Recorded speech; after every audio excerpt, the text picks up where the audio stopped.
பார்த்துக் கொண்டிருப்பது உங்கள் ஒளி இழை செய்திகள். புதுச்சேரியை ஒட்டிய தமிழக பகுதியான சின்னக்கோட்டக்குப்பம் எம்ஜிஆர் நகரை சேர்ந்தவர் அப்பு என்கிற ஜவஹர். 24 வயதான இவர் மீது 2 கொலை, அடிதடி, கஞ்சா உள்ளிட்ட 10க்கும் மேற்பட்ட வழக்குகள் உள்ளது.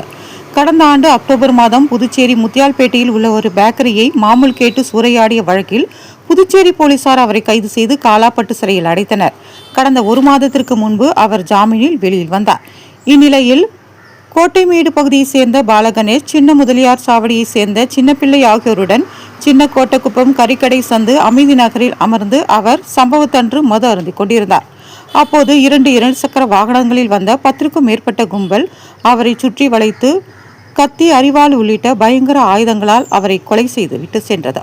தகவல் அறிந்த கோட்டக்குப்பம் போலீசார் சம்பவ இடத்திற்கு வந்து அவரது உடலை மீட்டு பிரேத பரிசோதனைக்காக கனகச்செட்டிக்குளம் தனியார் மருத்துவமனைக்கு அனுப்பி வைத்தனர்.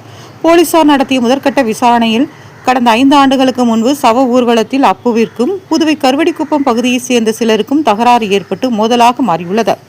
இந்த சம்பவத்தில் இருந்து அந்த கும்பல் அப்பு மீது ஆத்திரத்தில் இருந்து வந்துள்ளனர்.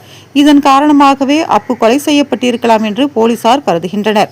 மேலும் கருவடிக்குப்பத்தை சேர்ந்த பிரபல ரவுடி பல்லு விக்னேஷ், ஹேமநாத், சுரேந்தர், சஞ்சீவி தலைமையில் இந்த கும்பல் அப்புவை கொலை செய்திருக்கலாம் என்றும் போலீசார் சந்தேகமடைந்துள்ளனர்.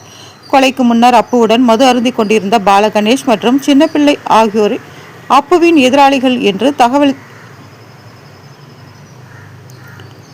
அப்புவின் எதிராளிகளுக்கு தகவல் தெரிவித்திருக்கலாம் என்று கருதி அவர்கள் 2 பேரையும் பிடித்து ரகசிய இடத்தில் வைத்து போலீசார் விசாரணை நடத்தி வருகின்றனர்.